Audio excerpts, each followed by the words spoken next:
Over the weekend, Wake Forest, which is in Winston-Salem, North Carolina, not far from Durham, North Carolina, where Duke plays, upset the Duke Blue Devils.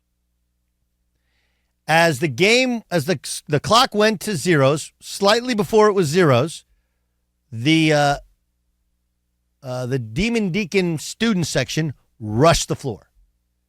Kyle Filipowski, who's a sophomore star for the Blue Devils, got bumped into, on replay. He sticks out his foot. His hands look like to kind of protect himself against this onrushing swarm of students. He tripped somebody else, rolled his ankle, carried off the floor. His girlfriend's yelling at somebody in the stands. I've never seen a girlfriend in college go with a player into the locker room. That one's new to me. I'm not being critical. I'm just saying I've literally never seen that before. But I've seen the court storming thing happen a bunch. Right? Now, again, I've been doing this for 21 years, 21, 22 years. I've been calling college games for, 22 years. And it feels like every year we have this exact same discussion, which I get bored by because I'm like, what are we really doing here? There are so many other interesting things to talk about. There's so many other amazing games, players, disastrous seasons to talk about. Hell, I would much rather talk about the fact that Purdue played at Michigan, and it was like a Purdue home game at Michigan, and everyone, myself included, thought the Juwan Howard thing would work at Michigan, and it's not. There's a lot of things that Kentucky scoring like 117 points. Like, that was amazing. It was so much fun to watch. Like, that's interests me more than court storming, which is you can cut and paste these opinions which have lasted. And you'll get a lot of people saying, we need to cut out court storming. Somebody's going to get hurt. Now, look, I remember when my kids were in elementary school. Their elementary school in Westport, Connecticut, Kings Highway. Great school. Awesome. Really cute elementary school right on Kings Highway in Westport, right near the river, which is right near downtown. It's awesome. It's Americana. You know what they don't have at Kings Highway in the playground? No more jungle gym. Okay? No more jungle gym. No more monkey bars. Matter of fact, they had a no playing tag rule because the fear was when you're playing tag and you're running and somebody gets pushed, they fall, they hurt themselves, and maybe their parent sues. Right? That's a real thing. Couldn't play tag on an elementary school playground. Can't make this stuff up. Now, I understand that fans, we think they're worse than they've ever been, and on some level they are. You can just be obnoxious. There are checks and balances now to the obnoxious fans because everybody has a phone where if you say and act in a highly inappropriate way, you're getting banned from games, you're getting taken out of stands, you're getting pointed out and escorted out. So the truth is that while fan behavior feels like it's worse, it's probably much better. It just feels like it's worse because everything is televised and we see the awful behavior more in front of our eyes. But college sports is not in the healthiest space on earth. And the one thing you can usually count on, the thing that separates college basketball specifically and college football to a lesser extent, but still college football is the same thing, is the difference between it, because there's no arguing that the product itself is inferior to that of the NBA in terms of the talent of the players. Heck, the G League has far better talent, far better players. They're older, they're more mature, that many of them were former college All-Americans that are just trying to make the NBA. So why do people watch college basketball and college football? Why? Well, there's the tie to your school. There's the snapshot of what the future in the sport looks like. Right? There's the fight song. But for the most part, especially college basketball, what makes it special is these arenas and the atmosphere and the students. It's really about the students, the student interaction, the Cameron crazies, the Izzone.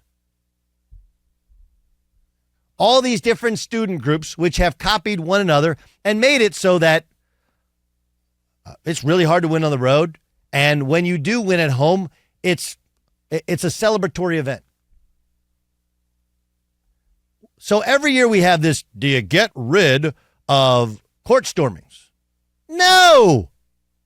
You get rid of people who can't prepare for a game properly. Wake Forest won the game against Duke. Wake Forest and Steve Forbes' team needs that win in order to get themselves in a better discussion for the NCAA tournament. Every human being on the face of this earth that knows anything about college basketball knows the schools most likely to have a court stormed on them are Duke, Kentucky, Kansas, to a lesser extent, North Carolina, right? Maybe in their league, Gonzaga, because they've been so dominant. Right? If I'm missing somebody else, you guys feel free to. So everyone knew this was a very good possibility of it happening. Right? Just earlier in the week, Creighton upset defending national champion and number 1 UConn. 20-point game, and frankly, I don't know if you need to storm that court, because I like storming courts when it's a great game, end of a game, big upset, incredible atmosphere, right? So the fact is that Wake Forest or whoever runs the arena wasn't prepared. That's the story. The rules are pretty simple. You get 1 court storming max per year. If you're a program that thinks you're too good to storm the court, I got news for you. Okay, there's probably a pretty good chance, outside maybe of Kansas and Duke, that your fans have stormed the court at some point in time when they were great. You're allowed to keep your own students off the court if you want. If you want to, hey, but to me, the thing that separates college athletics is that interaction with fans, interaction with students, and in a big game, why not? I'm going to use another personal. I got two others for you, and they both revolve around my alma mater. Okay, one of my closest friends in the world, his name is Brian Montanani. Brian was our starting power forward my senior year. Okay, he's the head coach at Owasso High School. Owasso's a suburb of Tulsa. They play this Friday to go to state once again. His son Jalen is one of the best sophomores in the country. The Owasso Rams are a great program. But I would guess, with all the great things that Brian did in his career, and he went on to play 8 years professionally overseas, my guess is the seminal moment of his sports life was our sophomore year when he was struggling to get playing time, only played in half the games that we played. He beat Oklahoma, making game-winning free throws, and they carried him off the court. It's life-changing to students, but also to student athletes. It's freaking cool. And all you have to do is prepare for your security and escort the visiting team off the floor. It's not really that hard. We don't need to do away with jungle gyms and running on the playground. Okay? People do get hurt. We just need to prepare for things. Hey, what if we put a softer surface underneath so they're not falling down onto blacktop? Right? Kids are going to get hurt. Kids are going to scratch up themselves. Hey, you don't stop a kid from riding a bike. You say, hey, put a helmet on. Right? Don't ride on the freeway. This is not that hard. Ride in the bike lane or up on the sidewalk. Don't ride on major streets. But every year we have this discussion. You got to do it. Like, okay, fine. Make it a comatose home crowd. What is that? That's the NBA. That's the NBA. Or just have proper security, and you know when it's coming. You know exactly when it's coming. And the greatest college coach in the history of the business is John R. Wooden. And his famous quote is, failing to prepare is preparing to fail. Wake Forest failed to prepare. That's it. That's the story. If you want to get into Kyle Filipowski and feel like he was under attack and it was personal, and some people are like, oh, well, he tripped the guy. Like, if you run at somebody and they flinch, a lot of times that's what happens. You stick out your hands. You just try and stop things. I can see it a bunch of different ways. I don't think Filipowski was in the wrong in any way. I thought the students were probably in the wrong because just you don't need to run. I know you're running to the center of the court, but you see him there, run around. It's not that hard. And if you had security do their job and keep him off the floor until Duke left the floor, you'd be fine. Don't lay failure at somebody else's feet.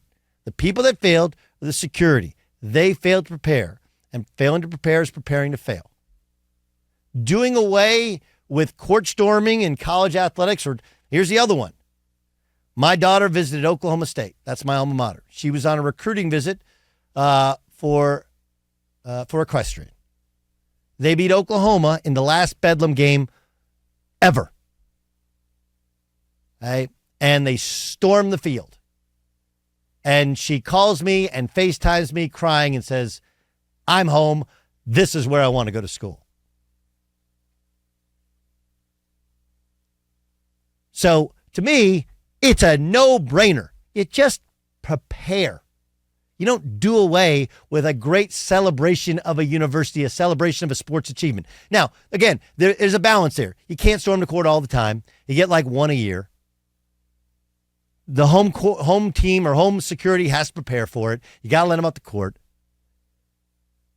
It shouldn't happen all the time, but when it happens, it's got to be special, and you shouldn't do it. Don't do away with special just because every once in a while somebody does something stupid. There were several court stormings last week. This is the only one we're paying attention to.